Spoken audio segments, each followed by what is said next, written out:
본문 말씀을 우리가 살펴보면 오늘 10절의 말씀이죠. 우리는 한 아버지를 가지지 아니하였느냐, 한 하나님께서 지으신 바가 아니냐. 하나님께서는 선지자의 입술을 통해서 그렇게 말씀해 주고 있습니다. 요즘은 종교다원주의가 신앙의 질서를 상당히 어지럽힙니다. 종교다원주의 또는 신앙 혼합주의. 그래서 세상에는 종교가 참 많습니다. 그런데 우리가 하나님을 믿고 주 예수를 구주로 우리가 영접한 사람들은 종교적 차원을 뛰어넘습니다. 세상 사람들은 종교라고 하는 그런 걸로 하나로 한 집단으로 묻지만은, 우리가 예수를 믿는다는 것은 종교의 차원을 뛰어넘는 거예요. 생명의 말씀을 붙잡는 사람들, 또 장래가 약속되어 있는 사람들, 또 오실 메시아 그리스도의 재림을 그렇게 바라는 사람들에게 종교라는 것은 생명과도 같은 것이다 라고 말씀을 드릴 수가 있습니다. 그런데 오늘날 이 종교다원주의로 인해서 신앙의 질서가 상당히 혼탁한 시대에 살아가고 있는 것이죠. 그리고 이 종교다원주의가 신앙의 질서를 어지럽히는데 아주 1등 공신의 역할을 그렇게 지대한 공헌을 한 것도 사실입니다. 여러분, 시대마다 하나님을 부정하는 일과 또 우리가 신앙을 왜곡되의 본질을 흐트려 놓는 일들이 시대마다 있어 왔습니다. 우리 한국 이 조국만, 이 대한민국만 하더라도 엄청난 이단의 세력들이 많이 있습니다. 우리가 손가락으로 꼽을 정도로 그런 범위를 떠나서 칠 수 없는 그런 신흥 이단 종교 세력들이 독버섯처럼 그렇게 자라나고 있음을 우리가 보게 되는 것이죠. 그리고 그 집단들이 세상에 이미 많이 나와 있음을 우리는 보게 되는 것입니다.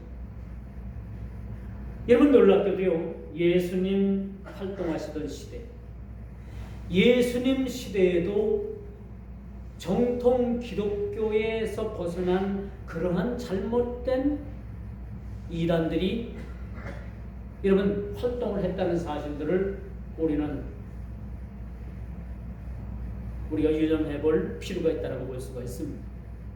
그럼 예수님 당시에 가장 유명했던 그러한 이단 집단들이 어떤 세력들이었냐?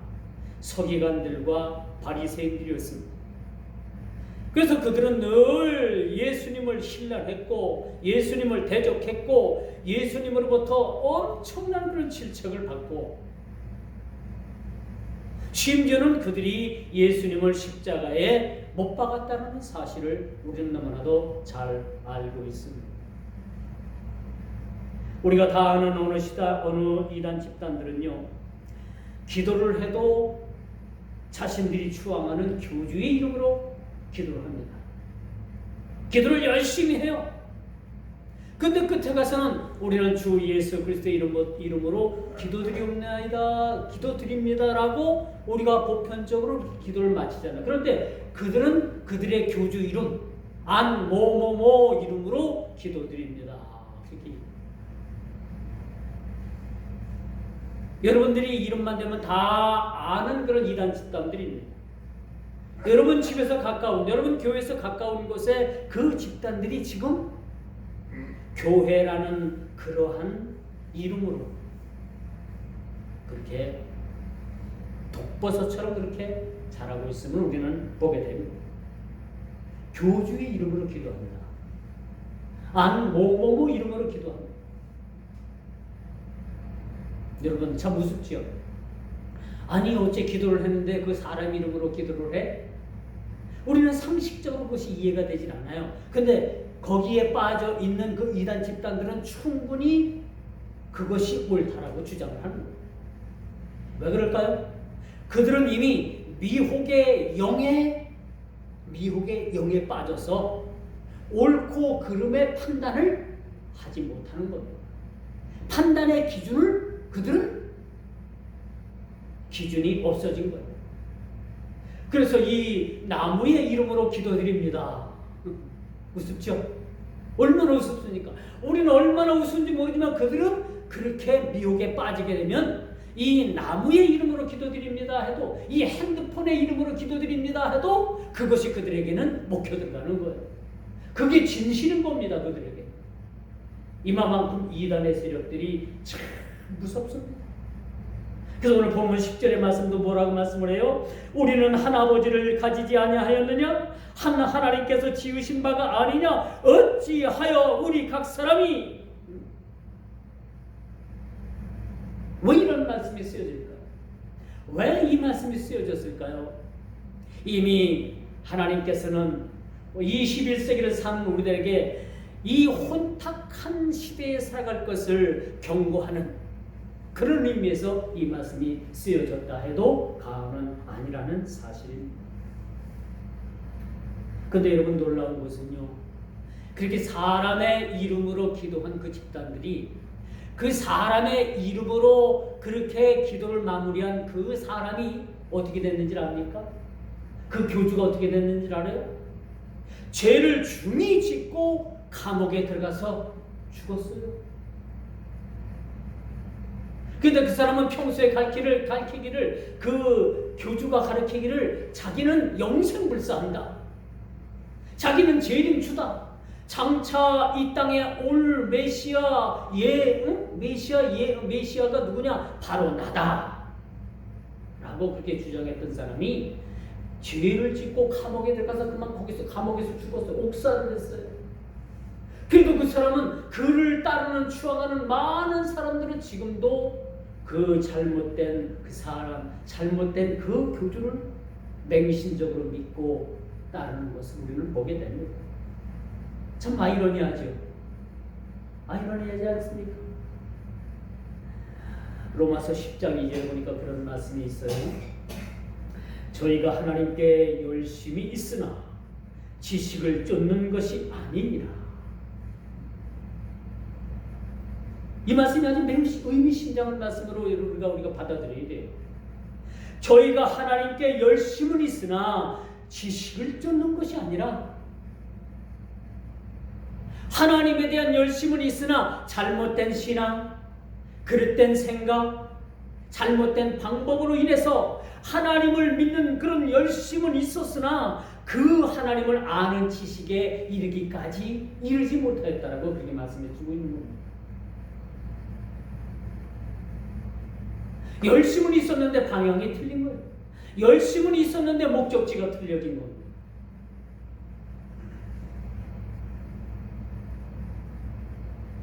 참 무서운 말씀이게 돼요. 그렇죠?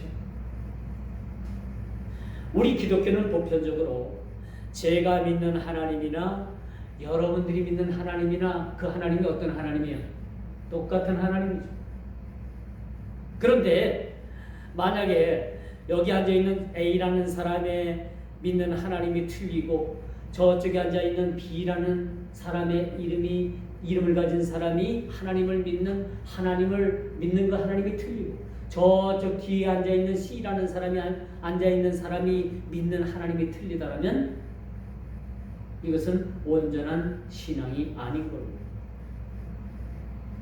세상의 하나님은 한 분이시죠. 우리가 신앙으로 받아들이고 신앙으로 우리가 신앙할 수 있는 그런 대상의 하나님은 오직 한 분이신 하나님이시죠. 삼위일체 하나님이 되시기도 하십니다. 근데 각자의 믿는 하나님이 다 다르다면 이것은 범종교입니다. 잘못된 것이죠. 그리고 잘못 방향을 잡은 겁니다. 목적지가 다른 겁니다. 그러므로 저희가 하나님께 열심은 있으나 그 하나님의 지식에 이를 수 없다라는 그 불행, 거기에 빠져서는 안 된다는 거죠. 그러므로 유일 신앙의 대상이신 예수 그리스도, 우리는 주 예수 그리스도를 믿습니다. 그렇죠? 그분은 한 분이신 예수 그리스도, 하나님의 아들이시고 구주 되신 예수님이시고 십자가에 못 박혀 죽으시고 사흘 만에 다시 부활하셔서 하나님 보좌 우편에 앉아 계셨다가 다시 이 땅에 재림의 주로 이 땅에 다시 오실 메시아 하나님이신 예수 그리스도, 그분을 우리가 구주로 믿게 되는 것이죠. 그러면 우리는 한 아버지를 가지지 아니하였느냐? 한 하나님의 지으신 바가 아니냐? 이 섬김의 대상이 누구며 이스라엘을 구원하신 구원자가 누구인가라는 것을 우리가 정확히 알고 깨닫고 믿어야 된다는 사실이죠.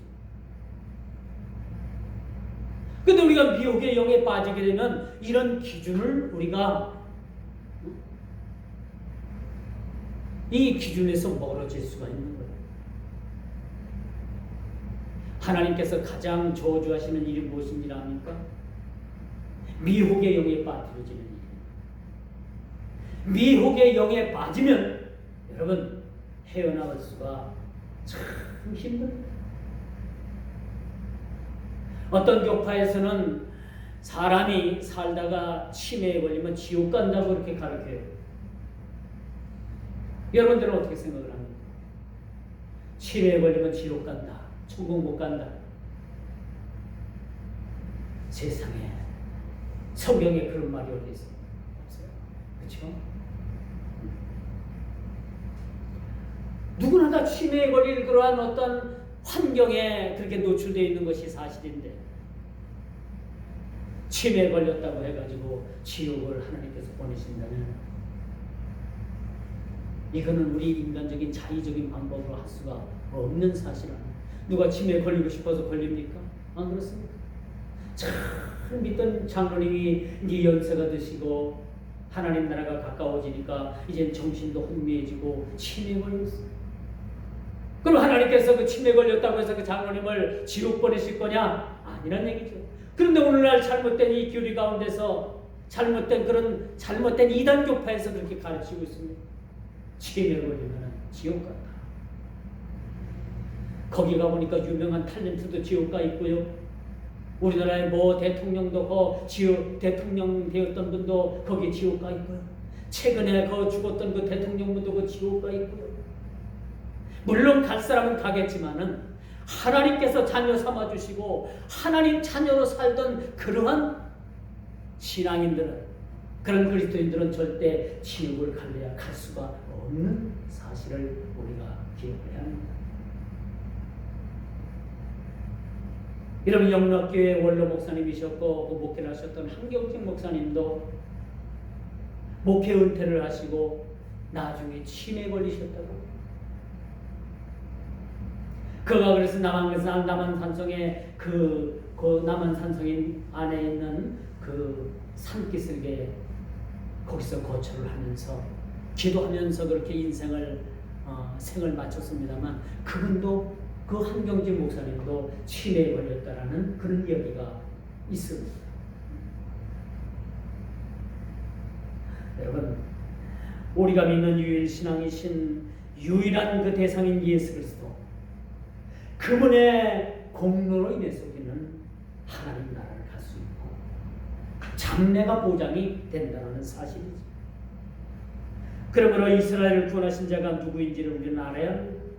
오늘날 우리를 구원하신 예수 그리스도, 그분만이 오히려 유일하신 구원자시오 생명의 길이라는 사실들을 우리는 깨달아 알게 되는 것이죠. 그런데 이스라엘 백성들은 어땠습니까? 선망의 대상인 하나님을 버렸습니다. 이제는 괴사한 말로 그들 스스로가 오물을 뒤집어 쓰는 말을 함으로 인해서 하나님께서 그들의 조상에서, 그들에게 있어서 그들의 조상에게서 그들을 끊어내리라 라고 그런 말씀을 우리에게 주고 있는 겁니다. 괴사한 말을 스스로가 스스럼없이 했다라고 오늘 본문에 그렇게 말씀을 합니다. 어리석은 자들은 미혹하는 자들이 위해서 이미 세상에는 널리 퍼져 있음을 우리는 보게 됩니다. 어리석은 자들을 미혹하기 위해서 세상에는 이미 미혹하는 자들이 그 미혹하는 영들이 세상에는 많이 활동하고 있다는 사실들을 우리는 기억을 해야 돼요. 그러므로 10절 이 말씀은 오늘 본문 말씀이 아주 핵심입니다. 본문 말씀의 키워드가 되는 거예요. 우리는 한 아버지를 가지지 아니하였느냐? 하나님께 지으신 바가 되지 않아요? 아니하였느냐?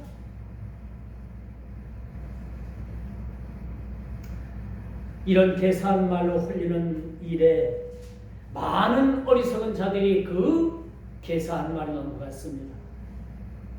많은 자들이 미혹을 받아서 결국은 지옥의 나락으로 떨어지는 일들이 수없이 오늘도 내일도 그것이 진행될 것입니다. 디모데후서 3장 6절에서 7절에 보니까 아주 우리에게 있어서 아주 섬뜩한, 우리가 교훈 삼지 않으면 안 될 그런 말씀이 나와요. 저희 중에 남의 집에 가만히 들어가 어리석은 여자를 유인하는 자들이 있으니 그 여자는 죄를 중히 지고 여러 가지 욕심에 끌린 바 되어 항상 배우나 마침내 진리의 지식에 이를 수 없느니라. 항상 배우나 그가 여러 가지 욕심에 이끌린 바 되어서 마침내 진리의 지식에 이르지 못한다라고 이렇게 말씀해 주고 있습니다. 이젠 마지막 때가 되면 이런 일들이 세상에 비일비재할 겁니다. 형제가 형제를 미혹하고 거짓말하고 거짓 증거하고 이런 계산말로 인해 가지고 형제가 형제를 실족시키고 형제가 형제를 지옥의 나락으로 떨어뜨리는 일들이 얼마나 많이 일어날까라는 생각을 우리는 갖지 않을 수가 없다라는 사실이죠. 교묘한 거짓된 혀로 하나님을 속였을 뿐만 아니라 계산말로 형제를 속인 죄는 결코 하나님께서 묵과하지 아니하시겠다라고 하시는 경고의 말씀이 바로 오늘 본문의 말씀이기도 합니다. 이제 그들은 하나님의 이름을 욕되게 했을 뿐만 아니라 하나님의 이름을 가증한 우상으로 바꾸었다라고 그렇게 말해주고 있는 거예요. 그러므로 하나님께서는 하나님 제단에 가져오는 그 제물로서 그 가져오는 그 자체가 나에게는 가증스러운 일뿐만 아니라 다시는 가져오지 말라. 너희 중에 이 성전 문을 닫을 자가 있으면 좋겠다라고까지라고 말씀하신 그 하나님의 뜻을 우리는 깊이 새겨봐야 된다는 겁니다. 이렇게 하나님의 거룩함을 그들의 계산 일로 가증한 제물로 인해서 가증한 우상으로 바꿈으로 인해서 야곱의 장막에서 그들이 끊어짐을 하나님께서 경고해 주고 있다는 거예요. 그런 괴산 일로 그런 불의한 제물로 하나님의 이름을 더럽힌 그들에게 있어서 야곱의 장막에서 그들을 내쫓겠다라고 그렇게 말씀해 주고 있습니다. 여러분, 세상 말로 부모가 자식에게 해줄 수 있는 아주 최고의 경고의 말이 있지 않습니까? 경고의 말이 있지 않습니까? 어떤 말이냐면 너 자꾸 그러면 내 호적에서 널 파낼 거야. 그런 말 여러분 들어본 적 있잖아요. 그렇죠? 얼마나 자식이 좀 속을 새기면 야, 마지막 경고 아니에요. 너 자꾸 이러면은 내 호적에서 너를 파내버린단 말이야. 남이 되게 하겠다는 얘기. 너와 나는 상관이 없다라는 말로 그렇게 표현하는 거죠. 이 말씀은요, 마치 범죄한 이스라엘에 대해서 하나님께서는 최고의 높은 수준으로 경고해주고 있는 말씀과 같은 거예요.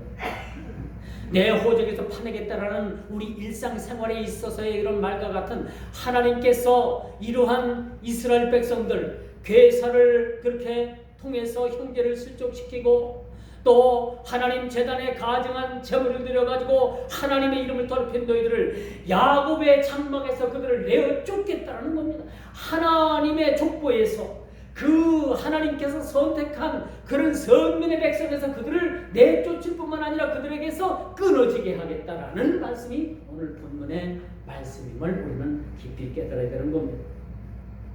그러면 오늘 본문 12절에 보면 아주 하나님의 결심이 아주 여실히 나타난 것을 우리가 보게 됩니다. 12절 뭐라고 말씀을 하나 제가 한번 읽어보겠습니다.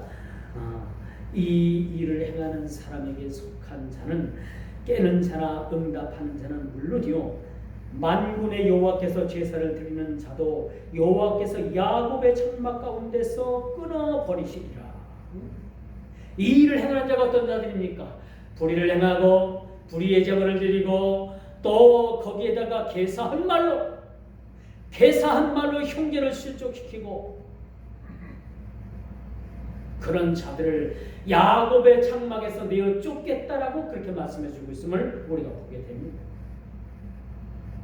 여러분, 이 말씀은 이렇게 신정 국가로서 성별된 나라, 하나님께서 구약에 유일하게 택하신 나라 이스라엘, 이걸 신정 국가라고 해요. 하나님께서 통치하시는 나라, 이것을 신정 국가라고 합니다.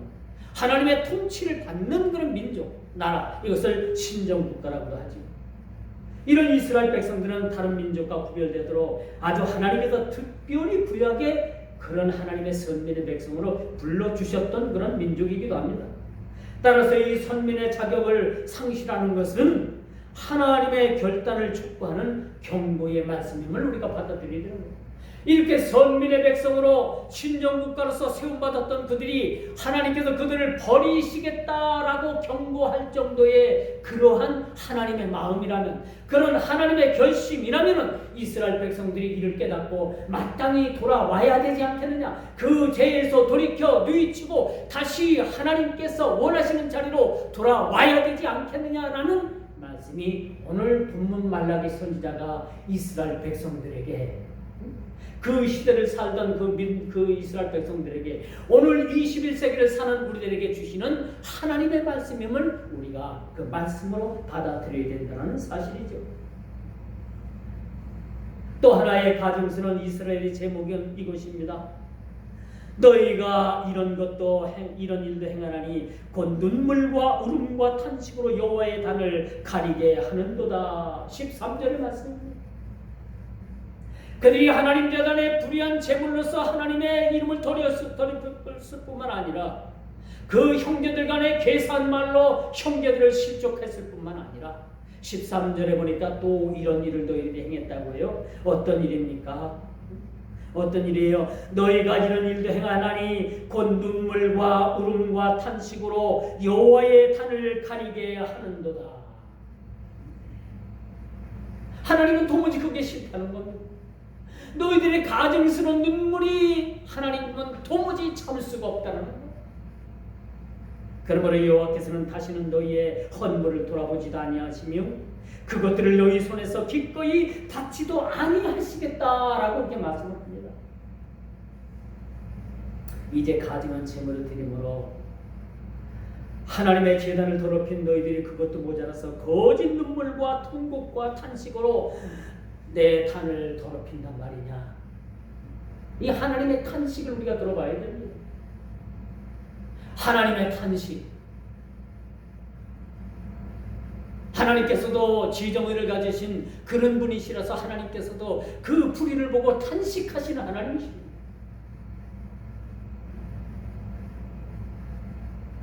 그리고 그 거짓된 눈물과 통곡과 탄식으로 단을 더럽힌 것에 대해서는 하나님께서는 아주 단호하게 오늘 경고하고 계십니다. 너희가 또 이런 일도 행하느니 나는 도무지 참지 못하겠다. 이 가증한 일이 뭡니까? 거짓 눈물과 통곡과 탄식이라고 그렇게 성경은 기록해 주고 있어요.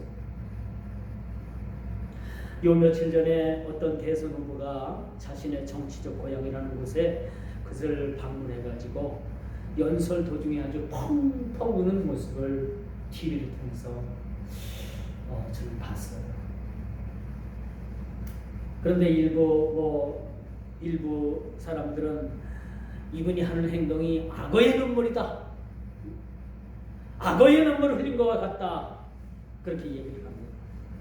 그래서 그 눈물의 진정성을 의심하는 이들도 있고, 또 일부 사람들은 그래도 그분이 참 그런 진심 어린 눈물을 그렇게 흘렸다라는 그런 평가를 하는 분들도 봤습니다. 여러분, 악어가 흘리는 눈물의 의미가 무엇입니까? 악어가 흘리는 눈물. 악어가 단지 눈물을 흘린다는 것은 생리적인 현상이에요. 생리적인 현상으로 볼 수밖에 없는 거죠. 또 어떤 감정을 이입하거나 또 어떤 감정에 이입되어서 악어가 눈물을 흘리지는 않는다는 거지요. 악어가 슬퍼서 그 슬픔을 견디지 못해서 악어 눈에서 뚝뚝 떨어지는 눈물을 악어가 슬퍼서 흘리는 눈물이라고 사람들은 이야기하지 않잖아요. 그렇죠?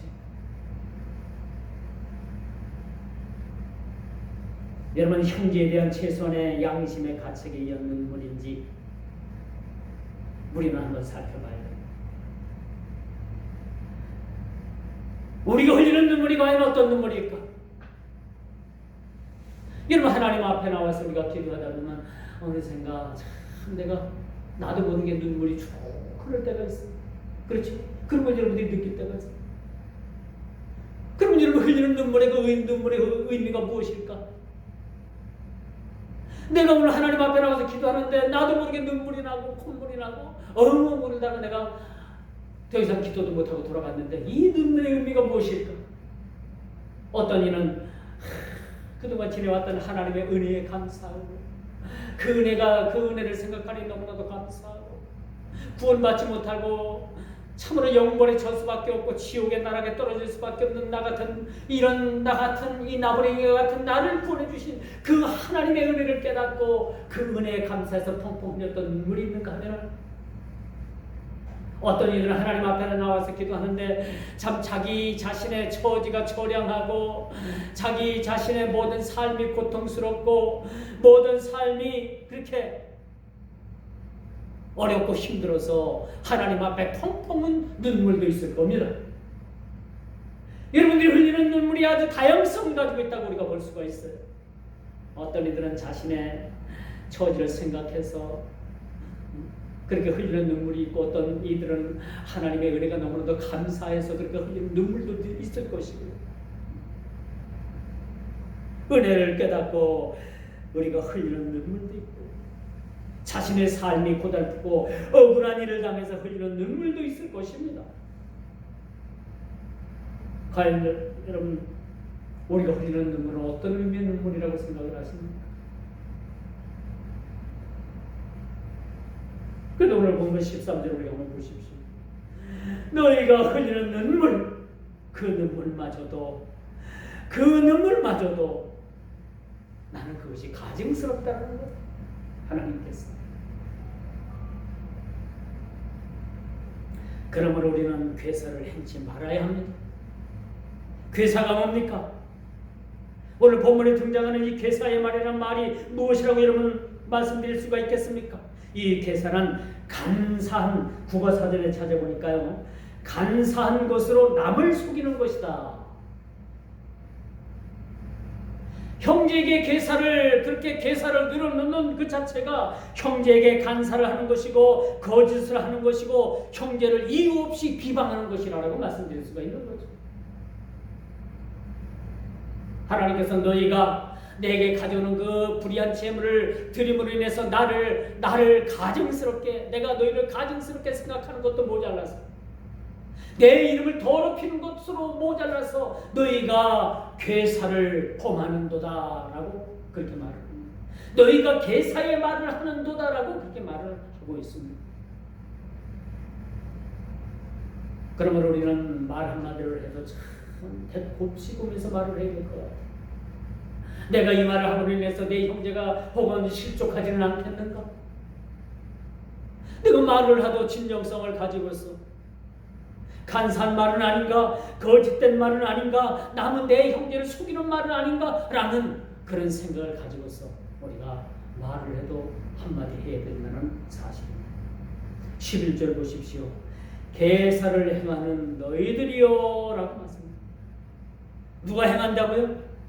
우리 형제들이, 우리 스스로가, 이스라엘이 아무런 스스럼 없이 그렇게 괴사를 행한다고 했습니다. 그런데 여러분, 이 말씀이 여러분 이스라엘 백성들에게 국한된 말씀이라고 생각하면 여러분이 큰 오해를 가지고 있는, 생각을 잘못 가지고 있는 겁니다. 이 계사한 말을 하는 너희들이요, 계사를 행하는 너희들이요 하면은 그 제사 당대 제사장이나 지도자들이나 그러한 이스라엘 백성들에게 국한된 이야기가 아니라 그 사람들뿐만 아니라 오늘을 사는 우리들에게도 똑같이 들려주시는 하나님의 음성이라는 사실들을 우리는 깨달아 알아야 하는 거죠. 행여나 우리는 계산말을 하진 않았는지, 그 계산말로 인해서 내 형제를 실족하진 않았는지 우리는 우리 스스로를 한번 돌아봐야 된다는 거예요. 하나님께서는요, 분명한 것은 이런 계사의 말을 하는 사람들을 기뻐하지 아니하신다는 겁니다.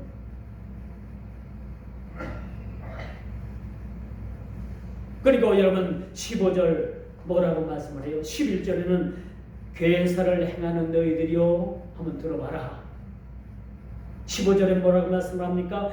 계사를 행치 말라라고 그러나 다시는 그런 궤변을 늘어놓지 말라는 얘기예요. 다시는 간사한 것과 거짓으로 남을 속이는, 내 형제를 속이는 일을 멈추라는 얘기입니다. 하나님 앞에 또 하나의 가증스러운 것이 바로 이 계사한 말인 거예요. 하나님 제단에 그 가증스러운 불의한 재물을 드리는 걸로서 끝나는 것이 아니라 이렇게 계사한 말로 형제를 실족시키고 서로 이렇게 간사한 말로 거짓으로 그렇게 말하는 것을 너희는 이제는 멈추라는 겁니다. 이 말씀을 볼 때 그들이 하나님의 놀라우신 은혜에서 떠나고 시간이 많이 지나다 보니까 이제는 하나님을 섬기는 일에 대해서는 있어서는 이제 뭡니까? 하나님을 가증하는 일을 서스름 없이 그렇게 행했을 뿐만 아니라 그것뿐만 아니라 이 백성들 간에 서로 백성들 간에 서로 간에 계산 말로 서로 넘어지고 실족시키고 그렇게 그런 일로 인해서 분쟁이 일어났던 사실들을 우리가 간접적으로 살펴볼 수가 있는 것이죠. 그러므로 15절 뭐라고 말씀합니까? 이제는 너희들이 계사를 행하는 것을 멈추라. 멈추라는 얘기입니다. 그리고 또 형제를 속이고 하나님을 속인 죄를 더 이상 행치 말하는 일, 말하라는 일. 이렇게 형제를 속이고 하나님을 속인 죄를 하나님께서는 그간 묵고하고 덮을 수가 없다는 것을 그렇게 경고해 주고 있음을 우리가 보게 되는 것이죠. 즉 더 이상 행한 일들을 행해서는 안 된다는 말씀입니다. 잘못된 것을 잘못되면서 돌이키라는 겁니다. 죄가 뭡니까? 죄는 이 화살을 탁 관역을 향해서 탁 쐈는데요. 그 관역에서 그 화살촉이 벗어난 거예요. 이게 죄입니다. 이게 죄인 거죠. 그런데 여러분 이 죄에서 돌이키는 것이 뭡니까? 회개예요. 회개. 회개가 뭡니까? 다시는 그 죄에서 그 죄의 자리에서 머무르지 아니하고 그 죄에서 떠나는 겁니다. 그 죄의 자리에서 떠나는 것이 회개인 거예요. 어떤 죄를 중에 짓고 하나님 잘못했습니다, 죄송합니다 말로만 하는 것이 회개가 아니라 진정한 회개는 뭐냐? 그 지었던 그 죄의 자리에서 떠나는 것을 의미하는 것이 회개입니다. 그리고 그 떠났던 자리를 다시는 돌아보지 않는 것이 회개입니다. 이게 바로 진정한 회개라고 말씀드릴 수가 있습니다. 이 말씀이 여러분 무슨 말씀입니까? 이것은 비유컨대 하나님과 이스라엘의 신뢰가 무너지고 관계가 끊어진 것을 의미해 주고 있어요. 그러므로 너희 심령을 삼가 지켜 괴사를 행하지 않기를 바라는 하나님의 마음을 오늘 우리가 이 말씀을 받아 우리가 드려야 되는 거예요. 하나님께서 선지자의 입을 통해서 우리에게 하시고 싶은 이 말씀의 코드를 우리가 받아들여야 되고 이것을 이해해야 되는데 뭐냐? 삼가 모든 괴사를 우리가 버려야 된다는 거죠. 하나님께 불의했던 일들, 서로 형제간에 여러분 괴사로서 형제를 실족시켰던 일들, 이런 것들에서 너희들이 떠나야 된다는 것을 오늘 본문을 통해서 우리에게 주고 있는 거죠. 이제 말씀의 결론을 맺습니다. 17절이에요. 너희가 말로 여호와를 괴로우시게 하고도 이르기를 우리가 어떻게 여호와를 괴로우시게 하였나 하는도다. 이는 너희가 말하기를 뭐든 행악하는 자는 여호와의 눈에 선이 보이며 그에게 기쁨이 된다 하며 어디 계시냐 하니라. 이렇게 하나님께서 선지자의 입술을 통해서 깨닫게 해주셨어도 17절 오늘 2장을 그렇게 종식하는 결론을 짓는 그 말씀은 결국 뭐라고 쓰여져 있습니까? 뭐라고 쓰여져 있어요? 뭐라고 쓰여져 있습니까? 또 그들은 말하기를 공의의 하나님이 어디 계시냐 함이니라.